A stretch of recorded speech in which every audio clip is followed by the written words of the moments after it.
Students, कैसे हैं आप? सब खैरियत से हैं? तो जैसे कि हमारा ऑनलाइन क्लासेस का जो एक सिलसिला है वो कंटिन्यू है, तो उसमें जो हमारा आज का लेक्चर है उसमें हमने पढ़ने हैं डबल डिस्प्लेसमेंट रिएक्शन और डबल डिस्प्लेस कम्बिनेशन रिएक्शन और डीकम्पोजिशन रिएक्शन। उसी में आगे रिएक्शंस की टाइप हैं डिस्प्लेसमेंट रिएक्शन और double displacement reaction. Page number 65 पे है डिस्प्लेसमेंट रिएक्शन। डिस्प्लेसमेंट क्या होता है? रिप्लेसमेंट जिसको कहते हैं, मतलब किसी एक चीज़ की जगह दूसरी चीज़ का आ जाना, उसको रिप्लेस कर देना, उसका मुतबादल मिल जाना हमें, ठीक है।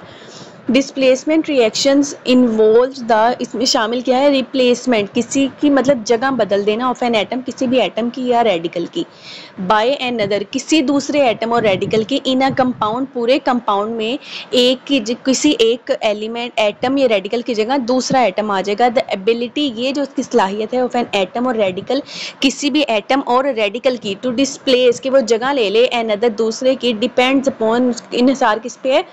इट्स इलेक्ट्रो पॉजिटिव और इलेक्ट्रो नेगेटिव नेचर, उसकी नेचर कितनी ज़्यादा इलेक्ट्रो पॉजिटिव और कितनी ज़्यादा इलेक्ट्रो नेगेटिव है। मतलब वो उसके पास इलेक्ट्रॉन्स अगर ज़्यादा है तो वो इलेक्ट्रो नेगेटिव है, अगर कम है तो वो इलेक्ट्रो पॉजिटिव है। पहली एग्जांपल है zinc Zn plus CuSO4, copper sulphate है, ठीक है।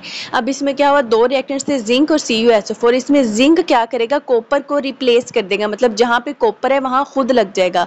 जिंक जब कॉपर की जगह लगेगा तो वो क्या बन जाएगा? ZnSO4, और कॉपर वहाँ से क्या हो जाएगा? रिमूव हो जाएगा, अलहदा हो जाएगा, कॉपर अलग हो गया और ZnSO4 बन गया। इन दिस रिएक्शन, इस रिएक्शन में द मोर इलेक्ट्रोपॉजिटिव एलिमेंट, जो ज्यादा इलेक्ट्रोपॉजिटिव एलिमेंट था जो है जिंक, उसने डिस्प्लेस, उसने जगह ले ली द लेस इलेक्ट्रोपॉजिटिव एलिमेंट, जो कम इलेक्ट्रोपॉजिटिव था, कॉपर, उसकी the from the aqueous solution of it salt, उसी के अपने साल्ट के एक्वस सोल्यूशन में, मतलब उसको जो पानी में डिसोल्व करके सोल्यूशन बनाया गया उसमें। कंसीडर अनदर रिएक्शन, दूसरा हम रिएक्शन देखते हैं 2KBr प्लस Cl2। अब इसमें क्या है? Cl2 Br की जगह रिप्लेस हो जाएगा, ठीक है। Cl2 Br की जगह जाके 2K से कंबाइन हो जाएगा, तो वो क्या बन जाएगा? 2KCl। पहले 2KBr है, अब 2KCl है, क्योंकि यहाँ पे Cl भी 2 है, तो वहाँ जाके जब लगेगा तो उसकी वैलेंसी भी पूरी हो जाएगी, वो कंप्लीट भी हो जाएगा, 2KCl हो जाएगा, और Br क्या है? अलहदा हो जाएगा Br2 की फॉर्म में। इन दिस रिएक्शन, इस रिएक्शन में the more electronegative element chlorine, इसमें जो क्लोरीन था उसने किसको रिप्लेस कर दिया? लेस इलेक्ट्रोनेगेटिव एलिमेंट ब्रोमीन को, from the solution of it salt, उसी के साल्ट के सॉल्यूशन से। अगर आगे है double displacement reaction. In double displacement reactions में क्या होता है? टू रिएक्टेंट्स आर डिकम्पोज्ड, दो reactants new substances by exchanging their radicals. अब इसमें क्या था? एक सिंगल था और एक कंपाउंड में दो रेडिकल्स थे, तो वो उसकी जगह रिप्लेस हो जाता था और वो कम अलहदा हो जाता था। अब इसमें क्या है? दोनों के पास दो दो रेडिकल हैं और दोनों एक दूसरे के साथ एक्सचेंज कर लेंगे। जैसे AB प्लस CD है, तो A C D के साथ कंबाइन हो गया और B और C आपस में कंबाइन हो गया, मतलब चार थे, उनमें से एक एक दोनों अपने एक्सचेंज कर लेंगे। Example are given BaCl2 plus Na2SO4। अब इसमें क्या हो जाएगा? BaCl2 Na2SO4, Na2 और Cl2, मतलब C और B जो थे, B और C, अगर ऊपर वाले एग्जाम्पल के साथ देखें तो क्या बन जाएगा? 2NaCl बन जाएगा, और Ba जो बेरियम है वो सल्फेट के साथ जाके BaSO4 बना देगा, और 2NaCl, मतलब दोनों ने एक्सचेंज कर लिया, इसमें कोई भी सिंगल नहीं रहा, ठीक है। क्योंकि पहले हमने देखे हैं वो एक रेडिकल जो बच जाता था वो अलहदा हो जाता था। हम नेक्स्ट एग्जाम्पल में है AgNO3 प्लस NaCl। अब इसमें क्या होगा? ये Na या सोडियम जो है NO3 के साथ कंबाइन हो जाएगा, NaNO3 बना देगा, और Ag या सिल्वर जो है वो क्लोरीन के साथ मिलके AgCl बना दिया प्लस NaNO3, मतलब दोनों ने अपने रेडिकल्स एक दूसरे के साथ एक्सचेंज कर लिए। डबल रेडिकल्स एक्सचेंज हुए, डबल एटम्स एक्सचेंज हुए, तो इसलिए इसको डबल डिस्प्लेसमेंट रिएक्शन कहा जाता है। ऊपर सिंगल एटम या रेडिकल एक्सचेंज हो रहा था, इसलिए उसको डिस्प्लेसमेंट रिएक्शन कहा जाता है, ठीक है। इसी के साथ हमारी एक्सरसाइज पे है पेज नंबर 75। पेज नंबर 75 पे क्वेश्चन नंबर 8 है, हाउ विल यू नोटिस, आपको कैसे, क्वेश्चन नंबर 8 है, हाउ विल यू नोटिस, आपको कैसे पता चलेगा वेदर अ केमिकल रिएक्शन, की कोई भी chemical reaction has taken place, हो चुका है, upon mixing up the radical reactants, आपने दो रिएक्टेंट्स लिए, दोनों को मिक्स कर दिया, ठीक है।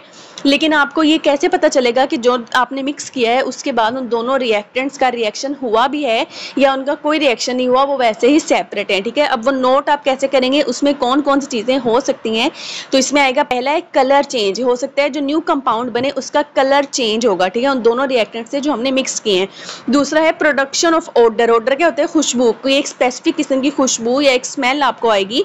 Change of temperature, change of temperature क्या है, जो आपने फ्लास्क जिसमें आपने दोनों को मिक्स किया, कोई भी फ्लास्क है या बीकर है जिसमें भी आपने रिएक्शन करवाया है, वो या तो बहुत जो रूम टेम्परेचर है वो नहीं रहेगा, या तो वो बिल्कुल गर्म हो जाएगा या वो ठंडा हो जाएगा, मतलब उसका टेम्परेचर भी चेंज हो जाएगा। उसके अलावा क्या, एवोल्यूशन ऑफ गैस, हो सकता है कुछ रिएक्शंस ऐसे हों जिसमें दोनों रिएक्टेंट्स का रिएक्शन करवाने से गैस वहाँ से एवेल्यूएट हो, गैस वहाँ से निकले, ठीक है, आपको धुआं निकलता हुआ नजर आएगा। फिर है फॉर्मेशन ऑफ बबल्स, मतलब धुआं या बबल्स न होते नजर आएंगे। उसके अलावा है प्रेसिपिटेट्स, हो सकता है कुछ रिएक्शंस ऐसे हों जिसमें दोनों को मिक्स करने से नीचे प्रेसिपिटेट्स, प्रेसिपिटेट्स क्या होता है, सोल्यूशन नहीं होते पानी का बल्कि छोटे छोटे ज़र्रात से होते हैं, वो नीचे बैठ सकते हैं, जो आप अपनी आंखों से मतलब देख सकते हैं, नेकेड आई से आपको नजर आएंगे कि छोटे छोटे ज़र्रात हैं जो आपको सोल्यूशन में क्लियर नजर आ रहे हैं, और वो नीचे जाके बॉटम पे बैठ जाएंगे उसकी सरफेस पे, ठीक है।